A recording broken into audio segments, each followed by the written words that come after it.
എറണാകുളം അങ്കമാലി അതിരൂപതയുടെ പുതിയ അഡ്മിനിസ്ട്രേറ്ററായി മാർ ജോസഫ് പാംബ്ലാനിയെ നിയമിച്ചേക്കും എന്നാണ് വിവരം. വിമതപക്ഷത്തെ ഉൾപ്പെടെ വിശ്വാസത്തിലെടുക്കാൻ പാംബ്ലാനിക്ക് കഴിയുമെന്നാണോ സഭയുടെ വിലയിരുത്തൽ? ജിജീഷ്. ബോസ്കോ പുത്തൂരിനോടുള്ള ഒരു പ്രതിഷേധം ഇദ്ദേഹത്തോട് ഉണ്ടാകാനുള്ള സാധ്യതയില്ല എന്ന് തന്നെയാണ് കരുതുന്നത്. അങ്ങനെയെങ്കിൽ ഒരു സമവായ നീക്കത്തിലൂടെ, എന്നാൽ ഈ ഒരു സഭാ തർക്കം, ഇതുമായി ബന്ധപ്പെട്ട തർക്കത്തിനൊരു അറുതിയില്ല എന്ന് തന്നെയാണ് അടുത്ത കാലത്തുള്ള സംഭവവികാസങ്ങളെല്ലാം തന്നെ പരിശോധിക്കുമ്പോൾ നമുക്ക് മനസ്സിലാക്കാൻ കഴിയുക.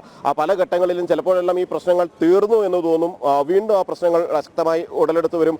ഒരിക്കൽ ഇതുമായി ബന്ധപ്പെട്ടുകൊണ്ട് ശാന്തതയിലേക്ക് നീങ്ങുന്നു, പിന്നീട് അത് രൗദ്രഭാവത്തിലേക്ക് കടന്നുകൊണ്ട് ആ സമരം കൂടുതൽ ശക്തമാകുന്നു. ചില ഘട്ടങ്ങളിൽ ചർച്ചകളിൽ ഫലപ്രാപ്തികൾ കാണുന്നു, മറ്റു ചില ഘട്ടങ്ങളിൽ ആ ചർച്ചകളെല്ലാം തന്നെ പരസ്പരം അടിച്ചു പിരിയുന്ന ഒരു സ്ഥിതിയിലേക്ക് എത്തുകയും ചെയ്യുന്ന കാലങ്ങളായുള്ള ഒരു തുടർച്ച രീതി തന്നെയാണ് ഈ പൊതുവെ ഈ സഭാ തർക്കവുമായി എറണാകുളം അങ്കമാലി അതിരൂപതയിലെ ആണെങ്കിലും ഏകീകൃത കുർബാനയും ഒപ്പം തന്നെ ജനാഭിമുഖ കുർബാന വേണമെന്ന പക്ഷവും ഏകീകൃത കുർബാന വേണമെന്ന ഔദ്യോഗിക പക്ഷത്തിന്റെ ആവശ്യവുമായി ബന്ധപ്പെട്ട് എല്ലാം തന്നെ ഉണ്ടായിരിക്കുന്നത്. ഇപ്പോൾ ജനാഭിമുഖ കുർബാന എന്ന ആവശ്യമുയർത്തുന്ന വൈദികർ അവരാണ് സമരരംഗത്ത് ഉള്ളത്. അവർക്കൊപ്പമുള്ള വിശ്വാസി വിഭാഗമാണ് പ്രതിഷേധവുമായി ഇവിടെ എത്തിയിട്ടുള്ളത്. മറുഭാഗത്തും ഉള്ള വിശ്വാസികളും അല്ലെങ്കിൽ ഔദ്യോഗിക വിഭാഗത്തെ ഒപ്പം നിൽക്കുന്ന അല്ലെങ്കിൽ സിനഡിന്റെ തീരുമാനം എന്ന രീതിയിൽ കാര്യങ്ങൾ വിശദീകരിക്കുന്ന മറ്റൊരു വിഭാഗം വിശ്വാസികളുമുണ്ട്.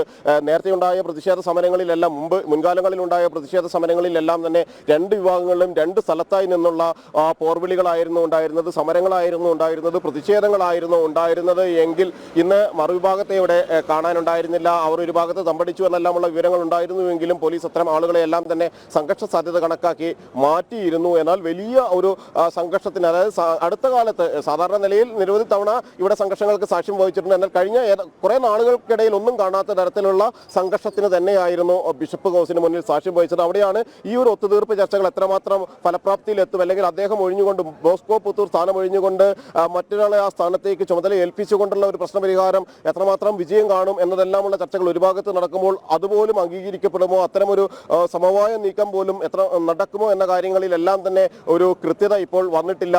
വലിയ പ്രതിഷേധത്തിന് താൽക്കാലികമായ ഒരു അയവ് വന്നിരിക്കുന്നു. മണിക്കൂറുകൾ ഇടവിട്ട് ഉണ്ടായിരുന്ന എന്ന് പറയാൻ പറ്റില്ല, മിനിറ്റുകൾ ഇടവിട്ടായിരുന്നു പ്രതിഷേധങ്ങൾ. ചില ഘട്ടങ്ങളിൽ ശാന്തമാകുന്നു, വീണ്ടും അത് ബഹളത്തിലേക്ക് നീങ്ങുന്നു. അതിനിടയിൽ ഗേറ്റിന്റെ ഭാഗങ്ങൾ തള്ളിത്തുറന്ന് അകത്തേക്ക് കടക്കാനുള്ള ശ്രമങ്ങൾ ഉണ്ടാകുന്നു. സാധാരണ ഈ മുൻ സമരങ്ങളിലെല്ലാം തന്നെ ഉണ്ടായിരുന്നത് പോലുള്ള അത്തരം സമര നീക്കങ്ങൾ തന്നെയായിരുന്നു ഇന്നും ഉണ്ടായിരുന്നത്. ഇപ്പോഴും ഒരു ഭാഗത്ത് ഇതുമായി ബന്ധപ്പെട്ട് വിശ്വാസികൾ അവിടെ പ്രതിഷേധങ്ങൾ, അവരുടെ പ്രതിഷേധ സ്വരങ്ങൾ ഉയർത്തുന്നുണ്ട്.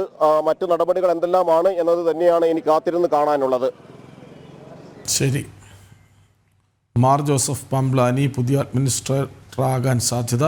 അങ്ങനെയെങ്കിൽ ഈ വിഷയങ്ങളൊക്കെ സമവായത്തിലേക്ക് എത്തും എന്നാണ് പ്രതീക്ഷ. പാംബ്ലാനി വന്നാൽ പാംബ്ലാനി വിശ്വാസത്തിലെടുക്കാൻ വിശ്വാസികൾക്ക് കഴിയും എന്നുള്ള പ്രതീക്ഷയാണ് സഭ മുന്നോട്ട് വയ്ക്കുന്നത്. വത്തിക്കാൻ അനുമതിയോടെ വൈകിട്ട് പ്രഖ്യാപനമുണ്ടാകും. ഭരണ ചുമതലയിൽ നിന്നും മാർ ബോസ്കോ പുത്തൂർ സ്ഥാനമൊഴിയുന്നതായി സിറോ മലബാർ സഭ സിനഡിനെ അറിയിച്ചതിനെ തുടർന്നാണ് പുതിയ നീക്കം. വിവരങ്ങൾ നൽകുകയായിരുന്നു ജിജീഷ് കരുണാകരൻ.